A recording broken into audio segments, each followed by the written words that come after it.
প্রিয় শিক্ষার্থীবৃন্দ, কেমন আছো তোমরা? আশা করি সবাই ভালোই আছো। আজকে তোমাদের সবাইকে স্বাগতম জানাচ্ছি অনলাইন ক্লাসে। তো অনলাইন ক্লাসের ধারাবাহিকতায় আজকে তোমাদের যে কোর্স পড়াবো, যে টপিক পড়াবো সেটা আমরা স্লাইড থেকে দেখে নিব। তো করোনাকালীন সময়ে আশা করি সবাই তোমরা স্বাস্থ্যবিধি এখনো মেনে চলছো। যেহেতু করোনার প্রভাব কমলেও একবারে কমে যায়নি এবং ইতিমধ্যে আমরা জানতে পেরেছি টিকা চলে এসছে। তো আশা করি যে একটা সময় আমরা এই খারাপ দুঃসময়টা পার করে ভালো সময়ে চলে আসব। তো চলো আজকের ক্লাসে স্লাইড গুলোতে চলে যাচ্ছি।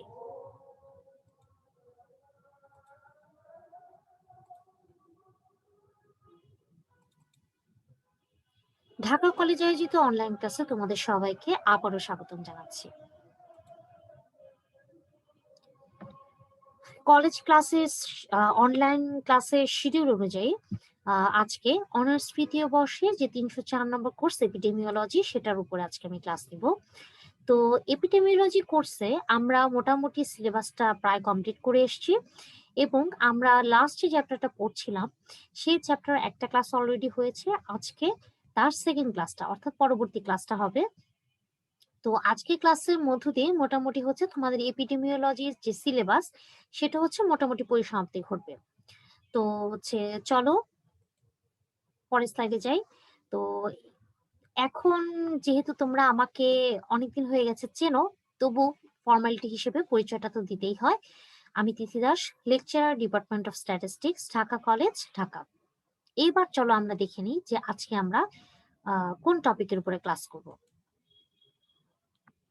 আজকে আমরা যে নতুন চ্যাপ্টারটা ধরেছিলাম অর্থাৎ মেজার্স অফ ডিজিজ ফ্রিকোয়েন্সি, সেটার উপরে ক্লাস করব এবং যেহেতু আজকে দ্বিতীয় ক্লাস তাই 2 নাম্বার ক্লাস আজকে আমরা করব। এর জন্য 2 লিখেছি। তো চলো দেখে নেই যে আজকে ক্লাসে আমরা কি পড়বো। মানে যে এই যে মেজার্স অফ ডিজিজ ফ্রিকোয়েন্সি যে সেকেন্ড ক্লাসটা আজকে, এই টপিকের আন্ডারে আমরা কি কি আউটলাইন আছে সেটা একটু দেখে নিই এক নজর। আচ্ছা, দেখো আজকে মূলত আমরা ইনসিডেন্স আর প্রিভেলেন্স এই দুইটা আউটলাইনের উপরে তোমার কথা বলবো বা ক্লাস নিব। তো ইনসিডেন্সের ভেতর থেকে আমরা পড়বো cumulative incidence, properties of cumulative incidence, incidence density, properties of incidence density. আর প্রিভেলেন্স পার্ট থেকে আমরা পড়বো point prevalence, prevalence useful for or not useful for, period prevalence, prevalence example, relationship between incidence and prevalence. Okay, আচ্ছা, তোমরা হয়তো already ভাবছো যে madam তো অলরেডি আমাদের ইনসিডেন্স প্রিভেলেন্স পড়িয়ে ফেলেছে, তো আজকে আবার কেন? হ্যাঁ, ইনসিডেন্স প্রিভেলেন্স বেসিক যে জিনিসটুকু সেটা তোমাদেরকে আমি পড়িয়েছিলাম, কিন্তু ইনসিডেন্সের সাথে যেমন কিউমুলেটিভ ইনসিডেন্স আছে বা ইনসিডেন্স ডেন্সিটি আছে, এই বিষয়গুলো তোমাদেরকে আমার দেখানো হয়নি, যেটা এই চ্যাপ্টারে। কারণ যেহেতু এই চ্যাপ্টারের মূল বিষয়ই এই টপিকগুলো, তো আগে হয়তো আমরা এই জিনিসগুলা ইনসিডেন্স প্রিভিলেন্স হতে পড়ে এসেছি আমাদের সুবিধার জন্য, যে যেন বিভিন্ন জায়গায় যখন আমাদের ইনসিডেন্স বা প্রিভেলেন্স শব্দগুলো যখন ব্যবহৃত হবে তখন যেন আমাদের প্রবলেম না হয়, তাই আমরা হয়তো প্রথম দিকে এই শব্দগুলো সম্পর্কে কিছুটা পরিচিত হয়েছিলাম। তো কিন্তু এই চ্যাপ্টারে দেখা যাবে যে ইনসিডেন্স প্রিভেলেন্স এই চ্যাপ্টারের মানে সিলেবাসের অংশে এগুলো আছে। তাই আমরা এগুলো যেমন প্রিভিলেন্স যখন আমরা পড়েছিলাম আগ পূর্বে যখন পড়েছিলাম, শর্টকাটে যখন পড়েছিলাম প্রিভিলেন্স সম্পর্কে, তখন কিন্তু আমরা প্রিভিলেন্স যে 2 রকম হতে পারে বা 2 রকম প্রিভিলেন্সের মধ্যে একটা পয়েন্ট প্রিভিলেন্স আর একটা যে পিরিয়ড প্রিভিলেন্স, তারপরে যে এগুলা কখন ইউজফুল হবে কখন ইউজফুল হবে না, বা ইনস্ট্যান্স প্রিভিলেন্সের মধ্যে রিলেশনশিপটা কিরকম বা কি রিলেশনশিপ এক্সিস্ট করে সেগুলো কিন্তু আমরা পড়িনি। তো আজকের এই চ্যাপ্টারে আজকের যে সেকেন্ড এই চ্যাপ্টারের যে সেকেন্ড ক্লাস, এই ক্লাসে আমরা সেগুলো দেখে নিব। ঠিক আছে, চলে যাচ্ছি পরের স্লাইডে। দেখো এখানে ইনসিডেন্স সম্পর্কে কি বলা হয়েছে। Incidence measures new cases of A disease that develop over a period of time. অর্থাৎ ইনসিডেন্স নিউ কেসেসের ডিজিজের মানে ডিজিজড যে কেস, নতুন ডিজিজড কেসের সংখ্যা একটা নির্দিষ্ট পিরিয়ডের মধ্যে। ঠিক আছে? অর্থাৎ হয়তো হচ্ছে আমার হয়তো পপুলেশন ছিল যারা অ্যাট রিস্কে ছিল, এখন একটা নির্দিষ্ট পিরিয়ড অফ টাইমের মধ্যে হচ্ছে আমার হচ্ছে সেই স্পেস যেই ডিজিজটা আমার কনসার্ন ডিজিজ, সেই ডিজিজটা যাদের গ্রো করেছে সেই সংখ্যাটা, যে যত সংখ্যক নতুন কেস আমি পেয়েছি ডিজিজের, সেইটাই হচ্ছে আমার ইনসিডেন্স মেজার করে থাকে। ঠিক আছে? আর এটিওলজিক্যাল ইনফারেন্সের ক্ষেত্রে ইনসিডেন্সটা আমাদের জন্য খুবই helpful. It implies follow-up over time. Difficult to আচ্ছা, এটা হচ্ছে টাইমের সাথে সাথে আমার ফলো আপ সম্পর্কে হচ্ছে ইন্ডিকেট করে। ঠিক আছে? যেমন আমরা কোহোর্ট ডিজাইনে কিন্তু ইনসিডেন্সটা দেখে এসেছিলাম। আর এক্ষেত্রে ইনসিডেন্সটা এস্টিমেট করাটা কিছুটা ডিফিকাল্ট। এরপরে স্লাইডে আমরা চলে আসলাম কিউমুলেটিভ ইনসিডেন্সে। কিউমুলেটিভ ইনসিডেন্সকে যদি আমরা ডিফাইন করতে যাই, তো সেক্ষেত্রে একটা নির্দিষ্ট ফলো আপ পিরিয়ডে আমার যে নতুন কেসগুলো আমরা পাই, অর্থাৎ ডিজিজড কেস, ঠিক আছে, সেই ডিজিজড কেসের সংখ্যাটাকে যদি আমি হচ্ছে ফলো আপ পিরিয়ডে শুরু হওয়ার সময় আমার যে হচ্ছে ডিজিজ ফ্রি যে টোটাল নাম্বার ছিল, ডিজিজ ফ্রি লোকের সংখ্যা যে ছিল, সেই সংখ্যাটাকে দিয়ে যদি আমরা ভাগ দিই, তাহলেই কিন্তু আমরা কিউমুলেটিভ ইনসিডেন্সটা পেয়ে থাকি। স্বাভাবিকভাবে নর্মালি কিউমুলেটিভ ইনসিডেন্সটাকে আমরা হচ্ছে সিআই দিয়ে হচ্ছে প্রকাশ করে থাকি। তো এখানে হচ্ছে স্লাইডে হয়তো সিটা কাটা পড়ে গেছে, সিআই দিয়ে প্রকাশ করে থাকি। আর এক্ষেত্রে সিআই সমান হবে আই বাই এন। আর আই আমার হচ্ছে ডিনোট করবে হচ্ছে ইনস্টেন্সের সংখ্যা, অর্থাৎ number of new cases during follow up. আর ক্যাপিটাল এন হচ্ছে number of disease free subjects at start of follow up. ঠিক আছে? আচ্ছা, এই গেল হচ্ছে আমার কিউমুলেটিভ ইনসিডেন্স। এখন যদি আমরা একটা উদাহরণ হিসেবে বলতে চাই, সেক্ষেত্রে প্রথমেই আমরা ধরে নিলাম ৪৫ বছর বয়স্ক ১,০০০ জন মানুষ আমার কাছে আছে।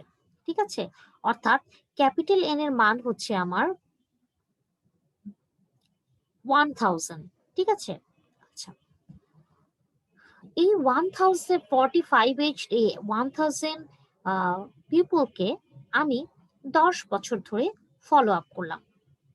ঠিক আছে? 10 বছর ধরে ফলো আপ করে দেখলাম যে 50 জনের ভিতরে একটা স্পেসিফিক ক্যান্সার হচ্ছে তোমার হচ্ছে গ্রো করেছে এই 10 বছর সময়ের মধ্যে। এই 10 বছর সময়কালীনে হচ্ছে 50 জনের মধ্যে একটা হচ্ছে এখানে প্রোস্টেট ক্যান্সারের কথা বলা হয়েছে।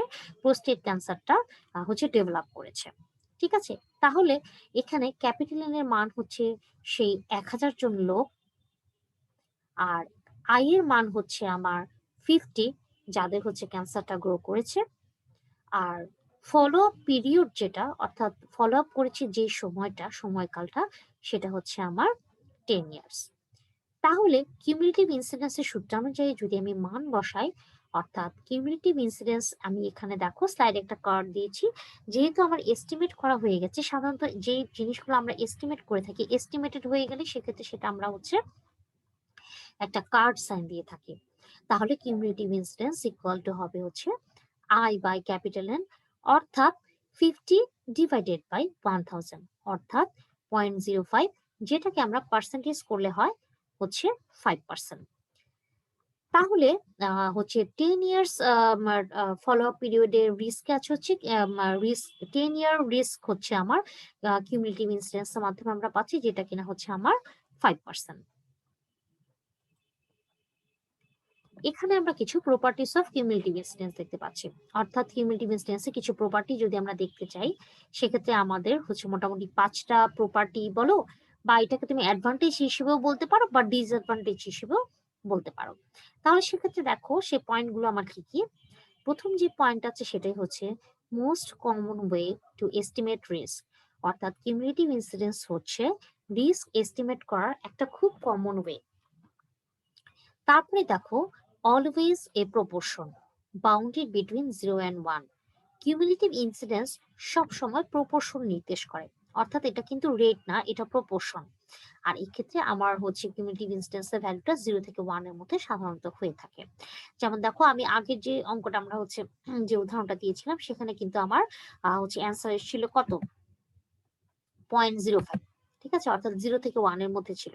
ওকে, তারপরে পরবর্তী যে প্রপার্টিটা আমার আছে সেটা হচ্ছে assumes a fixed or closed cohort, অর্থাৎ এক্ষেত্রে আমার হচ্ছে একটা নির্দিষ্ট কোহর্ট হচ্ছে আমরা কনসিডার করে থাকি বা অ্যাজিউম করে থাকি। ওকে, আচ্ছা, 4 নম্বর পয়েন্টে আমরা পাচ্ছি যে in reality attrition is a huge, আচ্ছা এটা হচ্ছে আমরা অমিট করি, আমরা হচ্ছে ইয়াটা দেখি, পাশে ব্র্যাকেটেরটা দেখি যে losses to follow up dates competing risk.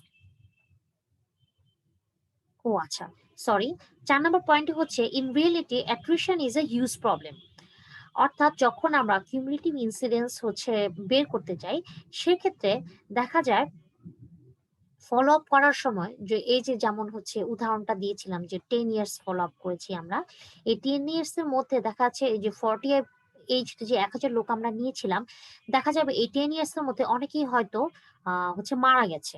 ঠিক আছে, তার হচ্ছে 10 ইয়ার্স যে পিরিয়ডটা, এই পিরিয়ডটা হচ্ছে শেষ হওয়ার আগেই হয়তো দেখা যাবে কোনো কোনো অ্যাটেন্ডেন্স আমার মারা গেছে। ঠিক আছে, তাই হচ্ছে এখানে আমার কিছু অ্যাট্রিশন বা ক্ষয় হয়ে থাকে। এইটা কিউমুলেটিভ ইনসিডেন্সের জন্য একটা বড় প্রবলেমের বিষয়। ওকে, এটা আমরা ডিসঅ্যাডভান্টেজ হিসেবে বলতে পারি। তারপরে 5 নম্বর পয়েন্টে যেটা বলা হয়েছে, in real life one has to deal with losses, competing risks, attrition, dynamic cohorts and differential follow up time. আশা করি এটা আসলে বোঝানোর সেরকম কিছু নেই। তো এখানে আমরা মোটামুটি যে পয়েন্টগুলা পেলাম, এই পয়েন্টগুলা হচ্ছে একই, তো এটা প্রপার্টিজ প্লাস এখানে আমার কিছু অ্যাডভান্টেজও আমরা দেখতে পাচ্ছি এবং কিছু ডিসঅ্যাডভান্টেজও দেখতে পাচ্ছি। এরপরে আমরা চলে যাচ্ছি ইনসিডেন্স ডেন্সিটিতে। আচ্ছা, ইনসিডেন্স ডেন্সিটি, ইনসিডেন্স ডেন্সিটি যদি আমরা হচ্ছে আইডি দ্বারা ডিনোট করে থাকি তাহলে সেক্ষেত্রে আমার ইনসিডেন্স ডেন্সিটিকে আমরা ডিফাইন করব এভাবে, যদি আমি হচ্ছে ফলো পিরিয়ডে নাম্বার অফ নিউ কেসেসকে total disease free time in the cohort over the study period দিয়ে ভাগ করি, তাহলে যে জিনিসটা আমি পাবো সেটা হচ্ছে আমার ইনসিডেন্স ডেন্সিটি। সেক্ষেত্রে ইনসিডেন্স ডেন্সিটিকে আমি আইডি দ্বারা প্রকাশ করতে পারি, আর এক্ষেত্রে আই ডিভাইডেড বাই হবে পিটি। আচ্ছা, এখন এটার আরো কিছু নাম আছে যেটাকে হচ্ছে আমরা বলতে পারি, ইনসিডেন্স থেকে আমরা ইনসিডেন্স রেটও বলতে পারি, তারপরে হ্যাজার্ড রেটও বলতে পারি, ইনসিডেন্স ডেন্সিটি রেটও বলতে পারি, পার্সন টাইম ইনসিডেন্সও বলতে পারি। তো অনেক সময় পরীক্ষার সময় যদি ইনসিডেন্স ডেন্সিটি ডেফিনিশন আসে বা বলা হয় যে ডিফাইন ইনসিডেন্স ডেন্সিটি, সেক্ষেত্রে তোমার ইনসিডেন্স ডেন্সিটি না বলে এভাবে বলতে পারে যে ডিফাইন হ্যাজার্ড রেট, তাহলে সেক্ষেত্রে কিন্তু সেটা ইনসিডেন্স ডেন্সিটিকেই হচ্ছে ডিনোট করবে। তাই তোমরা যে সমার্থক যে শব্দগুলো আছে ইনসিডেন্স ডেন্সিটি, এগুলা হচ্ছে একটু খেয়াল রাখার চেষ্টা করবে। এরপরে আমরা চলে আসলাম যে প্রপার্টিস অফ ইনসিডেন্স ডেন্সিটি।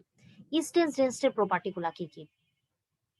আচ্ছা, measures the rapidity with which new cases are occurring in a population. 2 নম্বরে রয়েছে most sophisticated and difficult form of measuring incidence. তারপরে রয়েছে accounts for losses, competing risks, dynamic turnover, differential follow up Times. এখানে আমরা একটা উদাহরণ দেখতে পাচ্ছি যেখানে কিনা আমরা হচ্ছে ইনসিডেন্স রেট বা হচ্ছে ইনসিডেন্স ডেন্সিটিকে হচ্ছে মেজার করা হয়েছে। তো চলো আমরা এক্সাম্পলটা একটু দেখি। এখানে আমার 12 জনের একটা কোহোর্ট নেওয়া হয়েছে, hypothetical cohort of 12 initially disease-free subjects. এই যে 12 জনের যে কোহোর্টটা নেওয়া হয়েছে, তোমরা জানো কোহোর্ট কি? কোহোর্ট মানে হচ্ছে যে সেম বৈশিষ্ট্য সম্পন্ন কিছু লোককে যদি আমি একত্রে কনসিডার করি তাহলে সেটা হচ্ছে ওই বৈশিষ্ট্যের ভিত্তিতে একটা নির্দিষ্ট নির্দিষ্ট কোহোর্ট। ঠিক আছে, ওকে। এখানে এই যে 12 জন লোকের একটা কোহোর্ট আমি নিয়েছি যাদের কিনা কোনো না কোনো ক্যারেক্টারিস্টিক্সে হয়তো মিল আছে, ঠিক আছে, একটা নির্দিষ্ট ক্যারেক্টারিস্টিক ভিত্তিতে 12 জন লোককে নিয়েছি, এটা একটা কোহোর্ট। এই 12 জন লোকের কোহোর্টটাতে সবাই হচ্ছে ডিজিজ ফ্রি। ঠিক আছে, ডিজিজ ফ্রি একটা কোহোর্ট নিয়েছি এবং সেটাকে আমরা 5 ইয়ার পিরিয়ড অর্থাৎ 1990 সাল থেকে 1995 সাল পর্যন্ত হচ্ছে ফলো আপ করেছি। এখন ফলো আপ করার পরে হচ্ছে এদের কখন ডিজিজটা গ্রো করেছে সেইটা পরিমাপ করে সেখান থেকে আমরা ইনসিডেন্স রেট বা ইনসিডেন্স ডেন্সিটিটা বের করার চেষ্টা করব এখানে। ঠিক আছে, তো দেখো আমি একটু কার্সার দিয়ে তোমাদের প্রত্যেক দেখাচ্ছি, একটু এটা একটু খেয়াল করো। যেমন দেখো এখানে আমরা একটা লাইন টেনেছি যেখানে হচ্ছে 1990 সাল থেকে 1995 সাল, অর্থাৎ যে টাইম পিরিয়ডটা আমার আছে সেই টাইমটা আমি এখানে মেনশন করেছি। 1990, 1991, 1992, 1993, 1994, 1995। এবং এখানে দেখো বাম পাশে এখানে আমার যে 12 জনের কোহর্ট, এই 12 জন লোককে আমি ডিনোট করেছি। এটা প্রথম জন, এটা দ্বিতীয় জন, তৃতীয় জন, চতুর্থ জন, পঞ্চম, ষষ্ঠ, সপ্তম, অষ্টম, নবম, দশম, 11 এবং এটা 12তম পার্সন। ঠিক আছে, আচ্ছা বাম পাশে হচ্ছে সেই লোকগুলোকে আমরা হচ্ছে আইডেন্টিফাই করেছি বা হচ্ছে ইন্ডিকেট করেছি, আর নিচে হচ্ছে মানে হচ্ছে উলম্ব ভাবে হচ্ছে আমি লোকগুলোকে ডিনোট করেছি, আর হচ্ছে হচ্ছে আনুভূমিক ভাবে হচ্ছে আমার টাইমটাকে আমি ডিনোট করেছি। এবং এখানে যে দেখো এই যে এখানে ক্রস বা এক্স যেটাই বলো সেটা হচ্ছে আমার ডিজিজ ডিনোট করছে। তো আসো এবার হচ্ছে আমরা দেখি যে আহ উম, এক্ষেত্রে আমার হচ্ছে যে এই যে আমার যে ইনসিডেন্স রেট বা ইনসিডেন্স যে সূত্র আছে অর্থাৎ I divided by PT. I ছিল কি আমার, আমি একটু পূর্বের স্লাইডে চলে যাচ্ছি। দেখো আমার আই ছিল হচ্ছে number of new cases during follow up. Okay, আচ্ছা, তো ফার্স্টে আমার উদ্দেশ্য থাকবে নাম্বার অফ নিউ কেসেস, অর্থাৎ ডিজিজ হয়েছে কাদের সেই সংখ্যাটাকে হচ্ছে কয়জনের হচ্ছে ডিজিজ হয়েছে সেই সংখ্যাটাকে ফার্স্টে আমি বের করব। ঠিক আছে, আচ্ছা দেখো প্রথম যে ব্যক্তিকে আমি ফলো আপ করা শুরু করেছিলাম 1990 সালে, 1990 সালে ফলো আপ শুরু করার পরে দেখা গেল যে 1992 সালের কিছুটা পরবর্তী সময়ে অর্থাৎ 1992 থেকে 1993 সালে মাঝামাঝি একটা সময়ে দেখো বরাবর এইখানে সে হচ্ছে ডিজিজ গ্রেভ করেছে। অর্থাৎ 1990 সালে এই প্রথম ব্যক্তিকে যখন আমরা ফলো আপ শুরু করি দেখা গেল যে একটা নির্দিষ্ট সময় পরে অর্থাৎ তার ডিজিজ গ্রো করলো, এবং এই বরাবর যখন আমরা হচ্ছে সময়টাকে দেখতে গেলাম তখন আমরা দেখলাম যে এই সময়টা 1992 থেকে 1993 সালে মাঝামাঝি একটা সময়। অর্থাৎ সেক্ষেত্রে তার ডিজিজ গ্রো করার টাইমটা কতটুকু আমরা বলতে পারবো। দেখো 1990 থেকে 91 সাল 1 বছর, 91 থেকে 92 সাল 2 বছর, আর 92 থেকে 93 এর মাঝামাঝি সময়টুকুকে আমরা হাফ ইয়ার ধরতে পারি, তাহলে হচ্ছে মোটামুটি 2.5 বছর। ঠিক আছে, তাহলে এখানে আমি এখানে একটু টান দিয়ে লিখে রাখলাম, এখানে আমি লিখে রাখলাম যে এখানে তার যে ডিস গ্রো করা হচ্ছে সময়টা হচ্ছে 2.5 বছর। আচ্ছা, এখানে আমি হচ্ছে আমার যে ইনসিডেন্স রেট বা ইনসিডেন্স নিচে যে আছে পিটি, পিটিটা কি ডিনোট করে আরেকবার একটু আমরা দেখে আসি। দেখো এখানে পিটি হচ্ছে total disease free time in the cohort over the study period. অর্থাৎ আমার যে স্টাডি পিরিয়ডটা আছে সেই স্টাডি পিরিয়ডে হচ্ছে disease free time, total disease free টাইমটা হচ্ছে আমার নিচে যাবে। ঠিক আছে, আচ্ছা তাহলে দেখো আমার এখানে 2.5 বছরের সময়ে হচ্ছে তার ডিজিজ গ্রো করেছে, তাহলে তার ডিজিজ ফ্রি টাইম কত? এই যে এই সময়টুকু হচ্ছে তার ডিজিজ ফ্রি টাইম, এটার সময় কতটুকু? 2.5 বছর। ঠিক আছে, ওকে ফাইন। এবার আসো দ্বিতীয় ব্যক্তির ক্ষেত্রে। দ্বিতীয় ব্যক্তির ক্ষেত্রেও আমরা ফলো আপ করতে করতে করতে করতে করতে হচ্ছে দেখা গেল যে এখানে এসে তার ডিজিজটা গ্রো করেছে। ওকে, আচ্ছা আমি তোমাদের কাছ থেকে একটু সময় চেয়ে নিচ্ছি, একটু প্রবলেম, একটু সময়ের জন্য এক্সকিউজ মি।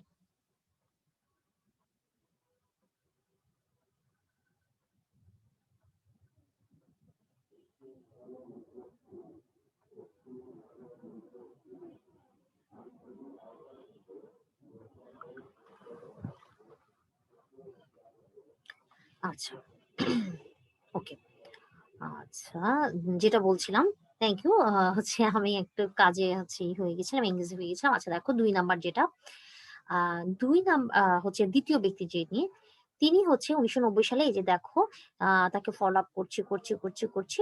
এইখানে গিয়ে সে হচ্ছে ডিজিজ হয়ে গেছে তার। ডিজিজে আক্রান্ত হয়ে গেছে। তাহলে এই যে এই সময়টুকু এই যে এই অংশটুকু যেটা, এই অংশটুকু হচ্ছে তার ডিজিজ ফ্রি টাইম। কারণ এখানে ডিজিজ গ্রো করার পর পরবর্তী সময়ে সে ডিজিজড পারসন। ঠিক আছে?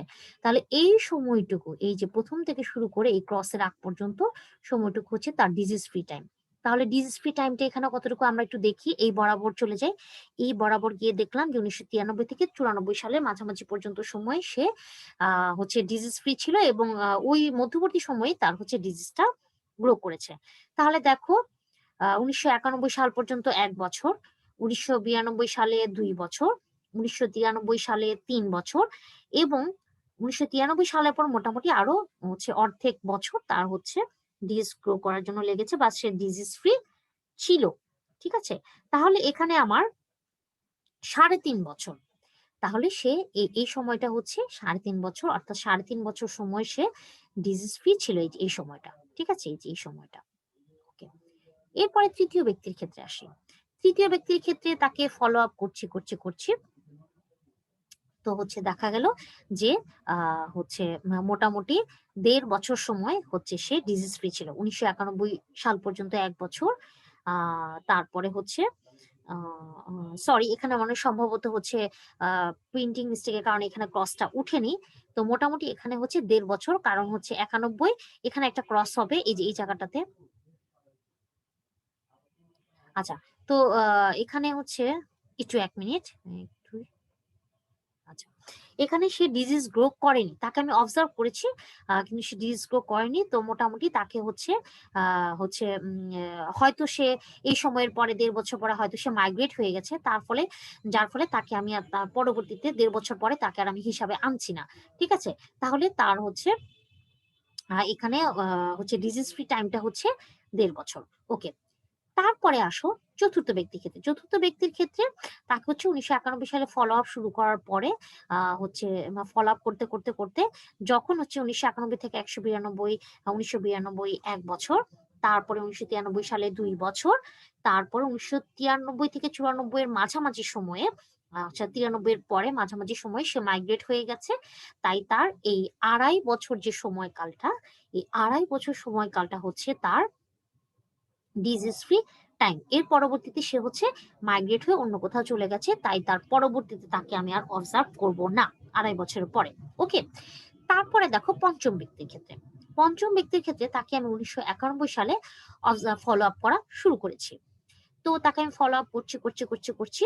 তো মোটামুটি এই যে দেখো ১৯৯১ থেকে ১৯৯২ সাল ১ বছর, ৯৩ সাল পর্যন্ত ২ বছর, ১৯৯৪ সাল পর্যন্ত ৪ বছর।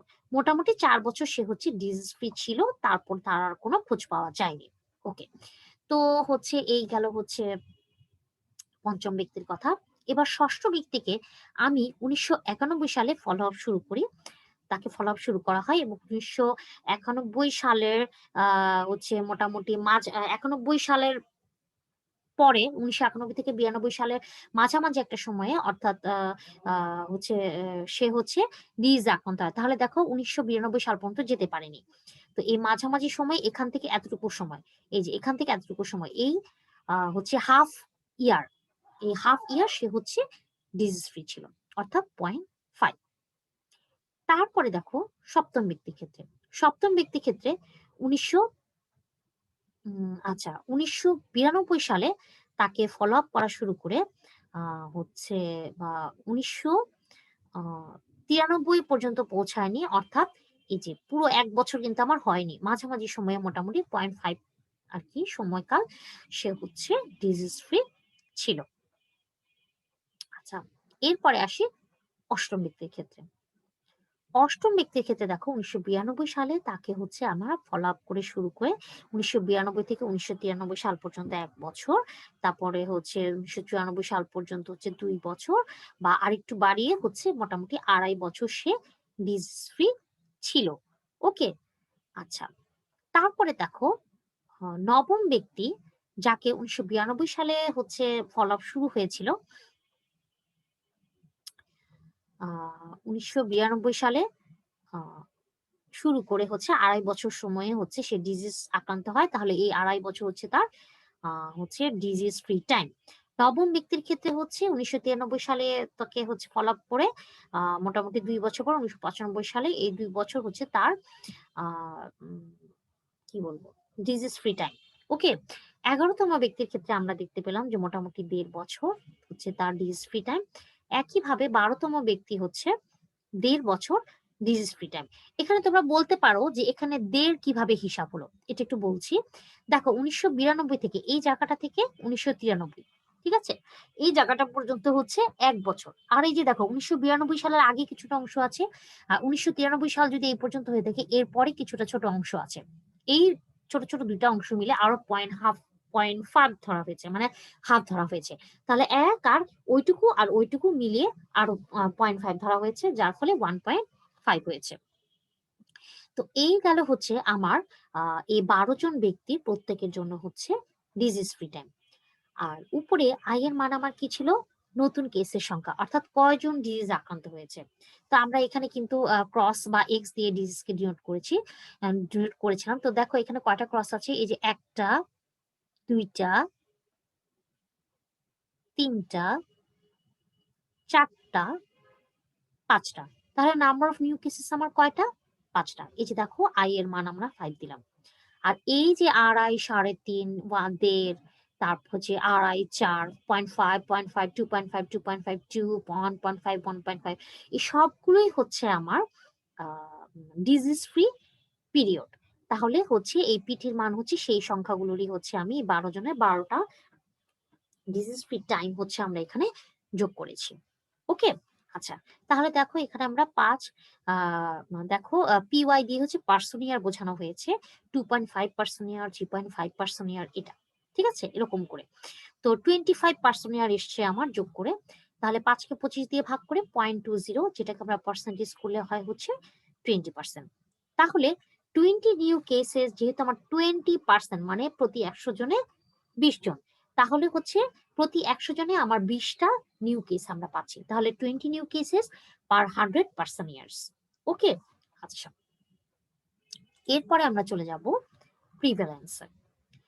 Prevalence measures existing cases of a disease at a particular point of time or over a period. অর্থাৎ একটা নির্দিষ্ট স্পেসিফিক টাইমে, অর্থাৎ একটা নির্দিষ্ট পিরিয়ড অফ টাইমে যদি আমরা এক্সিস্টিং ডিজিজ কেস আমরা কনসিডার করে থাকি, তাহলে সেটা হচ্ছে আমার প্রিভ্যালেন্স ডিনোট করবে। ঠিক আছে, আচ্ছা, এই ক্ষেত্রে very helpful for quantifying disease burden. আচ্ছা, it is relatively easier to estimate, অর্থাৎ প্রিভ্যালেন্সটা হচ্ছে তোমার তুলনামূলকভাবে এস্টিমেট করাটা ইজি। আর এই ক্ষেত্রে এটা ইমপ্লাইজ করে হচ্ছে ক্রস সেকশনাল ডিজাইন। ওকে, আমি আবারও বলছি, প্রিভ্যালেন্স হচ্ছে একটা স্পেসিফিক টাইম, একটা স্পেসিফিক টাইম অথবা স্পেসিফিক টাইম পিরিয়ড, যে এত থেকে এত এর মধ্যে আমার হচ্ছে ডিজিজ কেসেস যেটা, সেটাই হচ্ছে আমার প্রিভ্যালেন্স। ওকে, আচ্ছা চলো একটু দেখি। আচ্ছা, উদাহরণের আগে আমি হচ্ছে বলে নিব যে প্রিভ্যালেন্স হচ্ছে আমরা 2 রকম পেয়ে থাকি, একটা হচ্ছে পয়েন্ট প্রিভ্যালেন্স আর একটা হচ্ছে পয়েন্ট প্রিভ্যালেন্স আর একটা হচ্ছে তোমার পিরিয়ড প্রিভ্যালেন্স। ওকে, আচ্ছা, পয়েন্ট প্রিভ্যালেন্স হচ্ছে যখন আমরা ওই যে বললাম যে একটা স্পেসিফিক টাইম পিরিয়ড অথবা একটা period of time, specific time period যখন স্পেসিফিক একটা টাইম যখন থাকবে, সেই টাইমটার জন্য যখন আমরা প্রিভ্যালেন্সটা বের করব সেটা হয়ে যাবে পয়েন্ট প্রিভ্যালেন্স। আর যখন আমরা স্পেসিফিক টাইম পিরিয়ডের জন্য প্রিভ্যালেন্স বের করব, তখন সেটা হয়ে যাবে পিরিয়ড প্রিভ্যালেন্স। ওকে, আচ্ছা, এবার আসি পয়েন্ট প্রিভ্যালেন্সটাকে আমরা কিভাবে মেজার করব। পয়েন্ট প্রিভ্যালেন্সটাকে আমরা হচ্ছে যদি number of observe cases at time T কে যদি আমি population size at time T দিয়ে ভাগ করি, অর্থাৎ সি বাই এন যখন যদি করি, তাহলে আমরা পয়েন্ট প্রিভ্যালেন্সটা পাবো। Okay, it measures the frequency of disease at a given point of time. অর্থাৎ একটা গিভেন পিরিয়ড অফ টাইমে এটা ডিজিজ ফ্রিকোয়েন্সি, অর্থাৎ কয়জন ডিজিজের ফ্রিকোয়েন্সি, কয়জন ডিজিজ আছে সেই ফ্রিকোয়েন্সিটা আমাদের হচ্ছে শো করে থাকে। ধরা যাক একটা পপুলেশনে আমার 150 জন ব্যক্তি আছে, 150 জন ব্যক্তি নিয়ে আমার একটা পপুলেশন আছে, এবং একটা নির্দিষ্ট দিনে একটা সার্টেইন ডেতে, ঠিক আছে, 15 জন একটা ফ্লু দ্বারা আক্রান্ত হলো। তাহলে ওই পপুলেশনের জন্য আমার প্রিভ্যালেন্স কি হবে? ওই পপুলেশনের জন্য আমার প্রিভ্যালেন্স হবে ওই যে যতজন আমার হচ্ছে আক্রান্ত হয়েছে ওই একদিনে, সেইটা ডিভাইডেড বাই পপুলেশন সাইজটা। অর্থাৎ 15 জন আক্রান্ত হয়েছে ওই নির্দিষ্ট একদিনে, তাহলে 15 ডিভাইডেড বাই 150, অর্থাৎ 10%। ওকে, এবার prevalence useful for not useful for সেটা একটু দেখে নিই। কখন useful for? Assessing the health status of a population, planning health services for chronic disease sometimes. আর prevalence not very useful for এর জন্য আছে identifying risk factors, make no sense for conditions that are acute and short duration, যেমন diarrhoea. এরপরে চলে আসি আমি period prevalence. আচ্ছা, পিরিয়ড প্রিভ্যালেন্সকে আমি পিপি দ্বারা ডিনোট করব। এক্ষেত্রে এটাকে হচ্ছে আমি হচ্ছে number of prevalent cases at the beginning of the time period, অর্থাৎ হচ্ছে একবারে টাইম পিরিয়ডের শুরুতে আমার যে নাম্বার অফ কেসেসটা থাকবে সেটার সাথে আমি যোগ করব ওই নির্দিষ্ট পিরিয়ডে, টাইম পিরিয়ডে কতটা ইনসিডেন্স কেস আছে সেটার সাথে যোগ করব। যোগ করার পরে যোগফলটাকে আমরা হচ্ছে টোটাল পপুলেশন সাইজ দিয়ে হচ্ছে ভাগ করব। অর্থাৎ PP equal to period prevalence equal to C plus I divided by হচ্ছে ক্যাপিটাল এন। এখানে আমরা প্রিভ্যালেন্সের একটা এক্সাম্পল হচ্ছে এখানে আমরা দেখাচ্ছি। আসলে এটা শুধু পিরিয়ড প্রিভ্যালেন্স না, এটা হোল প্রিভ্যালেন্সের একটা এক্সাম্পল। এই একই হচ্ছে সেট থেকে আমরা হচ্ছে পয়েন্ট প্রিভ্যালেন্সও দেখাবো, পিরিয়ড প্রিভ্যালেন্সও দেখাবো। ওকে, পয়েন্ট প্রিভ্যালেন্স কি বলেছি? একটা স্পেসিফিক টাইমে, ঠিক আছে, হতে পারে সেটা একটা দিন। ওকে, আচ্ছা, এখানে দেখো আমার দুইটা স্পেসিফিক টাইম আমরা ডিনোট করেছি। এখানে একটা হচ্ছে এই যে দেখো আমি কার্সর দিয়ে দেখাচ্ছি, এই দাগটা দিয়ে হচ্ছে T1 টাইমটা বোঝাচ্ছে, আর এই দাগটা দিয়ে হচ্ছে T2 এই টাইম T2 টাইমটাকে বোঝাচ্ছে। এটা হচ্ছে T1 টাইম আর এটা হচ্ছে T2 টাইম। ওকে, আচ্ছা, এখন T1 টাইমের জন্য হচ্ছে আমার পয়েন্ট প্রিভ্যালেন্সটা বের করতে হবে। আচ্ছা, পয়েন্ট প্রিভ্যালেন্স এট টাইম T1। আচ্ছা, দেখো এখানে আরো কিছু জিনিস একটু ডিনোট করা হয়েছে, সেগুলো আমি একটু বলে নিই। যেমন ও দিয়ে ডিনোট করা হয়েছে হচ্ছে ডিজিজ অনসেট, অর্থাৎ ডিজিজ হয়েছে সেটা আর কি ডিজিজ। আর আর দিয়ে হচ্ছে রিকভারি, ডি দিয়ে হচ্ছে ডেথ, আর এম দিয়ে হচ্ছে মাইগ্রেশন বোঝানো হয়েছে। দেখো এখানে প্রথম ডট ডট দিয়ে বোঝানো হয়েছে প্রথম যে লোকটাকে আমরা কনসিডার করেছি তার হচ্ছে কোনো ডিজিজ অনসেটও নাই, অর্থাৎ ডিজিজও হয়নি, তাই তার রিকভারির প্রশ্নও আসে না, তার ডেথের কেসও এখানে আসবে না, আর মাইগ্রেশনের কেসও আসছে না। ওকে, দ্বিতীয় যে লাইনটা আমরা টেনেছি বা দ্বিতীয় ব্যক্তির ক্ষেত্রে যেইটা আমরা দেখতে পাচ্ছি, সেখানে দেখতে পাচ্ছি এই দ্বিতীয় ব্যক্তির জন্য যে এই যে লাইনটা আমরা টেনেছি, এখানে এই T1 এই যে লম্বা লাইনটা আছে আমার, এই T1 এ এইখানে হচ্ছে আমার এই স্পেসিফিক টাইমে কিন্তু তার ডিজিজ অনসেট হয়েছে, অর্থাৎ ডিজিজটা গ্রো করেছে। ওকে, তারপরে দেখো এই ডিজিজ হয়েছে, সে ডিজিজ টাইম পার করতে করতে একটা সময় তার এই রিকভারি হয়েছে, রিকভারি অবস্থায় তারপরে তার বাকি সময়টা পার হয়েছে। ওকে, আচ্ছা, এরপরে আরেকজন ব্যক্তির ক্ষেত্রে দেখছি আরেকটা লাইন, এখানে আমরা দেখতে পাচ্ছি সে নন ডিজিজ এই সময়টাতে গিয়ে তার ডিজিজটা গ্রো করেছে, তারপরে সে ডিজিজ নিয়ে থাকতে থাকতে থাকতে এই যে এই জায়গাটাতে, অর্থাৎ T2 টাইম পিরিয়ডের ঠিক সময়টাতে, টাইম পিরিয়ড না, T2 স্পেসিফিক টাইমে এই যে এই রেখাটা হচ্ছে T2 টাইম নির্দেশ করছে, এই রেখার উপরে এসে তার ডিজিজ হচ্ছে সে গ্রো করেছে, এবং সরি এখানে ডিজিজটা গ্রো করেছে। দেখো কার্সারে মাঝামাঝি একটা সময়ে ডিজিজটা গ্রো করেছে, সে ডিজিজ অবস্থায় থাকতে থাকতে থাকতে এই T2 টাইমটা যে স্পেসিফিক টাইমটা, এই টাইমটা পার হয়ে যাওয়ার পরে সে রিকভার করেছে, ঠিক আছে, তো রিকভার করে তার বাকি জীবন কাটিয়েছে। ওকে, এরপরে যে লাইনটা যে ব্যক্তির জন্য, তার জন্য কোনো ঘটনাই এখানে নাই। তারপরের ব্যক্তির জন্য যে ঘটনাটা এখানে আমরা দেখছি যে দেখো তার জীবন সে তার হচ্ছে স্টার্ট হয়ে সে একটা সময়ে হচ্ছে এই যে T1 যে টাইমটা, স্পেসিফিক টাইমটা, এই T1 টাইমের আগেই তার ডিজিজ গ্রো হয়েছে। তাহলে কি ডিজিজ গ্রো হয়েছে, তাহলে সে ডিজিজ, তাহলে এই T1 এই যে ছেদ করেছে সময়টা, এই সময়টাতেও কিন্তু সে ডিজিজড, কারণ তার হচ্ছে T1 স্পেসিফিক টাইমটাতে আসার আগেই তার ডিজিজটা হয়েছে। তো সে কিন্তু এখানে ডিজিজড পার্সন হিসেবেই গণ্য হবে।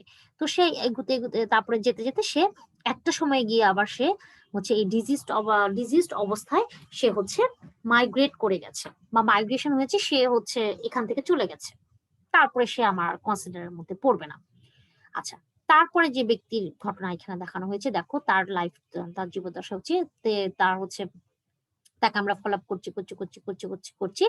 তারপরে হচ্ছে T1 টাইমে তার কোনো অসুখে, এই যে T1 স্পেসিফিক টাইমে এই জায়গাটাতে, সরি, যে T1 এই যে স্পেসিফিক টাইমটা এই জায়গাটাতে, ঠিক আছে, এই জায়গাটাতে তার কোনো ডিজিজও নাই, কিছুই নেই, সে হচ্ছে সুস্থ মানুষ। হঠাৎ হঠাৎ যেতে T2 টাইমে আসার আগ মুহূর্তে সে ডিজিজড হয়ে গেছে, তার ডিজিজ গ্রো করেছে। তাহলে তার কিন্তু ডিজিজ T2 টাইমে আসার আগেই গ্রো করেছে। তাহলে T2 টাইমে যখন সে এসে পৌঁছলো, সে কিন্তু অলরেডি ডিজিজড। তাহলে T2 টাইমে তাকে আমি হচ্ছে ডিজিজড হিসেবে কনসিডার করবো। এই ডিজিজড অবস্থায় সে বাকি সময়টা পার করেছে। ওকে, তারপরে যে লাইনটা আমরা টেনেছি, যে ব্যক্তির জন্য তার কিছু ছিল না, তার রোগ গ্রো করেনি, কিছুই হয়নি, রিকভারি প্রশ্নই আসে না, কিন্তু হচ্ছে T1 T2 টাইম পিরিয়ডের মধ্যবর্তী কোনো একটা সময় সে হচ্ছে মাইগ্রেশন করে গেছে। এরপরের যে ব্যক্তিটা, তার কিছুই ছিল না, হঠাৎ করে হচ্ছে T2 টাইম পিরিয়ডের কিছুদিন আগে, T2 টাইম স্পেসিফিক টাইমের কিছু আগে তার ডিজিজটা গ্রো করেছে। তারপরে সে যখন এগিয়ে যাবে তখন তাকে হচ্ছে আমি ডিজিজ পার্সন হিসেবে কনসিডার করব। তাহলে এই যে T2 এর উপরে যখন সে আসবে, সে কিন্তু ডিজিজ পার্সন অলরেডি, ঠিক আছে। তো হচ্ছে এরকম করে যেতে T2 টাইম পার হয়ে বেশ কিছু যাওয়ার পর তার হচ্ছে মৃত্যু ঘটে, অর্থাৎ সে ডেথ হয়ে যায়, ডি। ওকে, তারপরে গেল জীবদ্দশা শেষ। তারপরের জনের জন্য দেখো T1 টাইমে তার কোনো কিছুই ছিল না, যেতে একটা সময়ে সে T1 আর T2 এর মধ্যবর্তী এই সময়টাতে হচ্ছে সে হচ্ছে ডিজিজড হয়, ঠিক আছে, তার ডিজিজ গ্রো করে যেতে কিছুদিন পরে সে আবার রিকভারিও হয়ে যায়। তাহলে রিকভারি হয়ে তারপর আবার সে যেতে এই T2 টাইমে যখন সে আসে, সে কিন্তু তার আগেই কিন্তু সে রিকভারি হয়ে গেছে, তাহলে এখানে তাকে আমি রিকভার হিসেবেই ধরবো, ঠিক আছে। তারপর এরকম করে তার বাকি টাইমটা গেল। সবার লাস্টের জন, তার কোনো কেসই নাই, মানে হচ্ছে ডিজিজ বলো, রিকভার বলো, ডেথ, মাইগ্রেশন, কোনো কিছুই নাই, ঠিক আছে। তো এই হচ্ছে আমার এখানে 10 জন ব্যক্তির জন্য হচ্ছে আমরা এখানে মোটামুটি হচ্ছে 10 পিপলের জন্য হচ্ছে আমরা এখানে তাদের কেসগুলো এখানে উঠিয়ে নিয়ে এসেছি, কি কি ঘটেছে তার জন্য। এই যে দেখো, গুনলেই তোমরা বুঝতে পারবে যেখানে 10টা, এই যে 1 2 3 4 5 6 7 8 9 10, ঠিক আছে। তাহলে টোটাল পপুলেশন সাইজ হচ্ছে আমার 10। তাহলে এই যে আমার T1 টাইম, এই স্পেসিফিক T1 টাইমে আমার পয়েন্ট প্রিভিলেন্স কি? পয়েন্ট প্রিভিলেন্স হচ্ছে আমার যেই কয়টা ডিজিজ কেস আছে সেই সংখ্যাটা ডিভাইডেড বাই টোটাল পপুলেশন।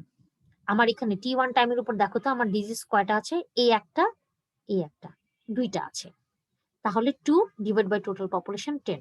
তাহলে T1 টাইমের জন্য পয়েন্ট প্রিভিলেন্স হচ্ছে আমার 20%।